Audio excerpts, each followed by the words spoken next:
It is believed by many that defense wins championships. In the case of Rhodes women's basketball player Rosemary Schapira, it was her tenacious defense and pass-first philosophy as a point guard that led the Lynx to many wins during her career on the women's basketball team.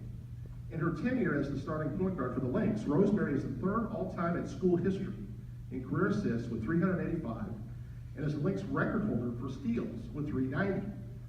She was twice recognized as the Defensive Player of the Year in the SCAC. In 2002 and 03, Rosemary set an SCAC single-season record for steals average at 5.04 steals per game, and that year Rosemary was fifth in the nation in steals. According to her head coach, Matt Dean, that would be me. I had to throw that in there. Rosemary was without question the best defensive player I have coached in my 26 years at the college. What made her so special was her ability to go any position on the floor, 1 through 5. In 02-03, Rosemary was also the winner of the Rebecca Risch Gay Award, which recognizes the best senior women's student athlete at Rhodes. That year, Rosemary was selected first team All-SCAC and led the team in 4 different categories: assists, steals, rebounds, and field goal percentage. She was also a 3-time All-SCAC performer in women's track and field, and she experienced success in the javelin and triple jump under the guidance of Robert Shankman, the Rhodes track and field coach. So finally, in recognition of commitment, loyalty, and hard work that she has demonstrated as a dedicated women's basketball and track and field athlete, the thrills she provided her coaches, teammates, and fans, we are honored to induct Rosemary Schapira into the Rhodes College Athletic Hall of Fame this 28th day of October 2016.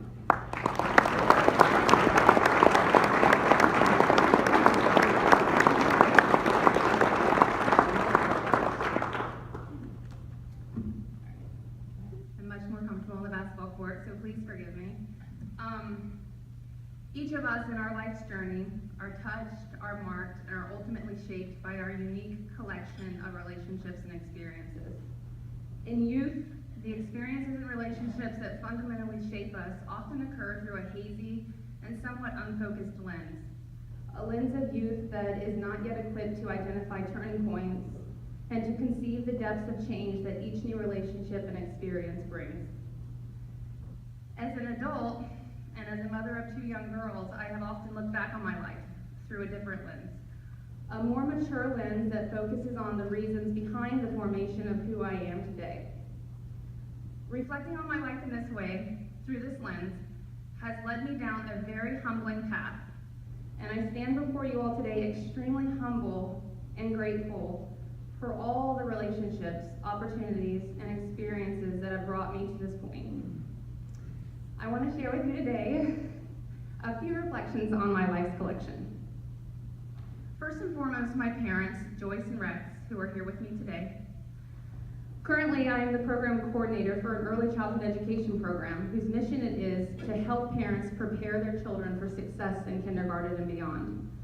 Throughout my career as an educator, I've learned a lot about the role of parents in the development of their children in all areas. Literacy, social, emotional, physical, everything. Knowing what I now know, I am confident when I say that my parents, I think both knowingly and unknowingly, gave me the type of childhood that set me on a successful trajectory in my life. My parents loved me unconditionally, but also set firm boundaries. They gave me attention, but also allowed me to explore my independence. They had high expectations, but also provided unwavering support. They guided me and shared with me their life lessons, but also let me experience my own setbacks and failures. They gave me the roots I needed to grow the wings that I wanted. Their pride and belief in me was almost tangible, a stepping stool that I often used to grasp goals that otherwise would have been out of my realm of possibility. There are simply no words that I can say here today that would do justice to the significance of that first and most critical relationship in my life. In addition to my parents, I've had many, many other people who have left powerful imprints in my life. None more so than my coaches, all of them. The impact of the coach-player relationship cannot be overstated. I want to tell you a little bit about my first basketball coach, Coach Paul Muir. When I was in elementary school, I participated in a church basketball league, as many kids do. My two girls, Elliot, who's 6 years old, and Sydney, who's just 4, just started a rec league this year, so it's very nostalgic for me. Now, all of us who have experienced church or rec league, we know that you're really just learning the basics, okay? You're learning that when you have the ball and you're walking, you probably should be dribbling the ball. You're learning not to step out of bounds, and you're learning to basically throw the ball in the general vicinity of where the goal is. And if you come away from a game and you've scored a couple baskets, you call it a good day. Well, that's how most of the teams in this church league function, but not Coach Muir and his magnificent basketball crew.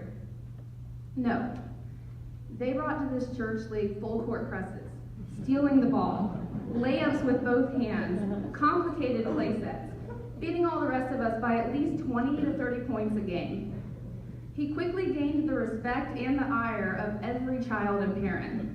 And I think he also quickly realized that church league was probably not the place for him.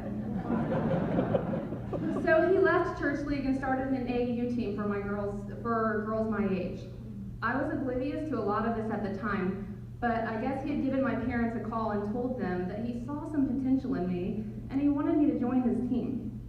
Now my mom, probably one of the most pissed off parents at his style of play and relentless coaching, was very reluctant to this idea at first. But you know, both of my parents eventually decided to give it a try on my behalf. A good example of my parents, against some of their own hesitations, allowing me to gain an experience for myself, be it good or bad. And I'm grateful to them for that. So as you can probably already tell, Coach Muir had very high expectations of his players. But high expectations alone will not get anyone to the pinnacle of performance. Loving support has to sustain the effort. Coach Muir provided both. He was my AAU basketball coach for 6 years, so I have many stories of how his coaching helped shape me in my formative years. But I'm going to stick to one that kind of exemplifies his style and his influence on me. So to get us to a higher level of play, he would often take our 7th grade AAU basketball team and put us into high school level varsity summer tournaments. I don't know how he finagled it, but he did. So here we were, 13, 14 years old, playing juniors, seniors in high school. But we often held our own and sometimes even showed up these bigger kids. Well, there was one time where we were playing a team of trees. And when I say trees, I mean girls who to me seemed about 8 feet tall with the added ability to jump an additional 2 feet.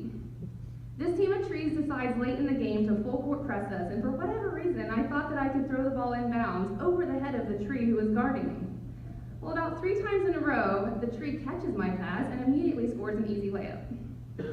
After the 3rd time, Coach Muir slams his clipboard to the ground, yells for a timeout, brings me to the sideline, gets 2 inches from my face and absolutely rips into me, big time. Literally foaming at the mouth from the Tic Tacs that he chewed during the game. A major scene. What are you doing? Why do you think the results are going to be any different? Why do you continue to do that? Right in my face for what seemed like an eternity. Out of the corner of my eye, I see my dad, who appears to be just on the brink of murdering my coach to save me from this onslaught. No one had ever yelled at his little girl like that. Now, the scene sounds pretty horrible, right? And on the surface, and definitely to my dad, it did. To me, in that moment, it didn't, and here's why. Here was my coach in front of me who had guided me and my teammates through hours and hours of practice, perfecting dribbling skills with dribbling goggles, reviewing unending amounts of plays, the sweat, the time, the sacrifice. We were there to achieve a much worked for goal, a very high expectation, and he was going to do everything he could do to get us there, including making sure his players did not repeat mistakes ad nauseum. I knew his intentions and I trusted his intentions.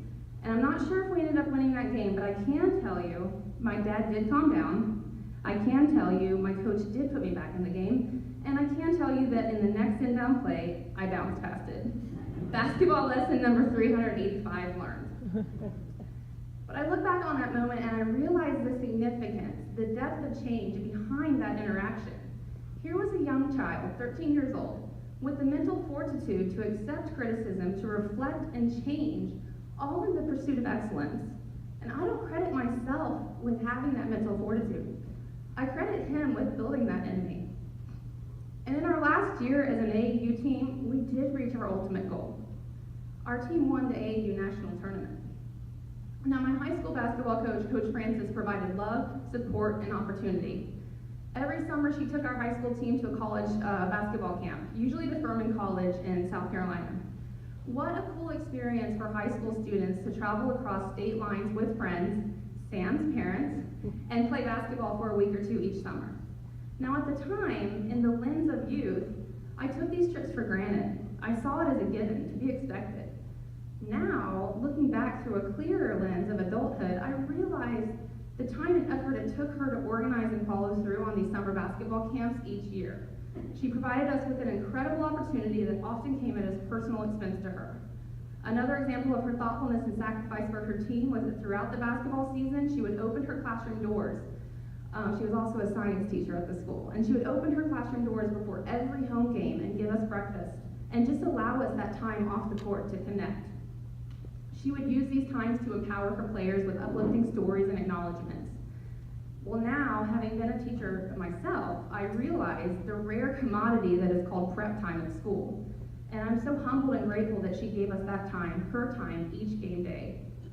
High school years are tumultuous and filled with teenage angst, drama, self-doubt, and searching, and mine was no different.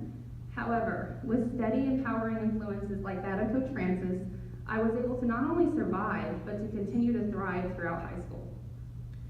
So as I approached high school graduation and began my search for the best college and the best basketball opportunity for me, there were many bumps in my road. My parents, always my rock, were there to support and offer guidance. By the time I visited Rhodes, I had already visited many other colleges and many other teams. For a variety of reasons, both big and small, none of the other colleges and universities were a match for me.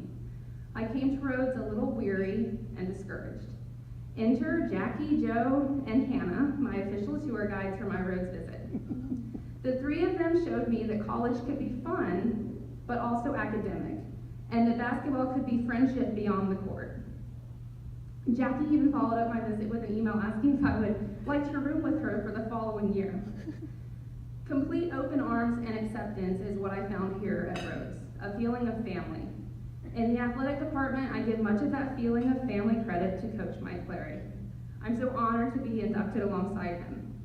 He helped me, and even more so, I think, my parents, with my transition into college life. I also credit him with making a very hard decision, but a right decision, and at the right time to replace our basketball coach and hire Coach Dean, a true leader. Thank you, Coach Clary. Although I did not start my basketball career with Coach Dean as my coach, he was truly a breath of fresh air to me and to the team. Coach Dean brought back the passion for the game and the sense of team and family. Anna Kaiser and I were the only seniors on the team the first full year that Coach Dean coached us. We appreciated so much of what you brought to the team. You made us feel so special with your sincere interest in our progress, not only as players, but also as students. Thank you, Coach Dean. I've followed you and the Lady Lynx since I graduated, literally following you to the Vegas tournament a few years back. You have continued to inspire excellent play, and I am grateful that I ended my collegiate career and basketball career with you as my coach. While at Rhodes, there was one other coach who had a major influence on my athletic career, and as well as my personal life, and that is Coach Shakeman, the Rhodes track and field coach. I had never intended on participating on the track team, but pretty much the day after my freshman basketball season ended, I found myself with way too much time on my hands, and I convinced my friend and my teammate Anna to try out for track with me. Looking back, I'm not sure how I convinced her to give it a go, but I do credit her for joining me on that day, before she said a big hell no to that. I, however, decided to stick with it. I didn't know if and where I would belong on the team, but Coach Shakeman made sure to find a place for me in his track family, often with the healthy side of straight talk. Like when I suggested that maybe I could fit in with the long-distance runners, and he looked me up and down and simply shook his head and said, "Nope, I got girls that would run rings around you." Coach Shakeman was and is tough, truthful, principled, and good-hearted. One story that exemplifies these characteristics is the pick up the damn cup story. Coach was noticing that we track athletes were getting a little bit too big for our britches, I think, a little entitled, and not taking care of the minor things like picking up the damn cup as you walk by and notice it littering the ground. One day he made us all stop our workout and spent about 15 minutes railing into us in the weight room because he noticed someone had not picked up a cup. We rolled our eyes a bit at the time, much to the point of his whole tirade, but nevertheless, the lesson struck a chord with me. And I still think about that talk, and I make it a point in my life to pick up the cup, both literally and figuratively. In fact, I have a quote hanging in my office that guides me every day, and it states, "I must do something always solves more problems than something must be done." Thank you, Coach, for helping instill that lesson and many others in my life. And I want to end today by briefly reflecting on my teammates and their influence on my life. I'm so grateful to have several of my teammates here today: Jackie, Laura, Sarah, Aaron, and Carrie. As I mentioned earlier, it took me a while to find the right college, the right team, the right fit for me. My Rhodes teammates were worth that wait. The memories that we have created and shared on the court, on the team bus, on Beale Street in Panama City, in France and Belgium, and on into adulthood have sustained me and lifted me in my proudest and in my darkest moments. There is something to be said about friendships that develop through sports. I don't know if there is any data to back my belief, but my personal experience has taught me that friendships made through sports are the deepest, truest, most lifelong standing friendships one can have. And I'm fortunate to have the ones I do. My heart is very full today.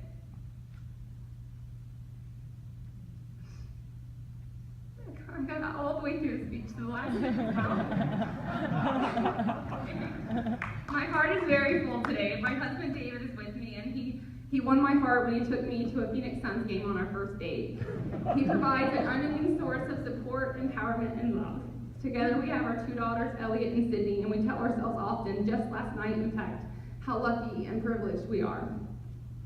There are few words that can relay the gratitude I have for the relationships and experiences afforded to me, and I will spend the rest of my life in whatever capacity to try to be for others what so many people along my life has been for me.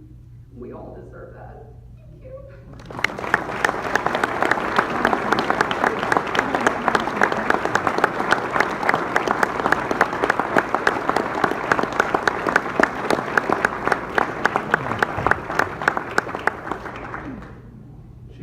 Coaching on, I'll just tell you, 5'11", long, can literally guard any position on the floor.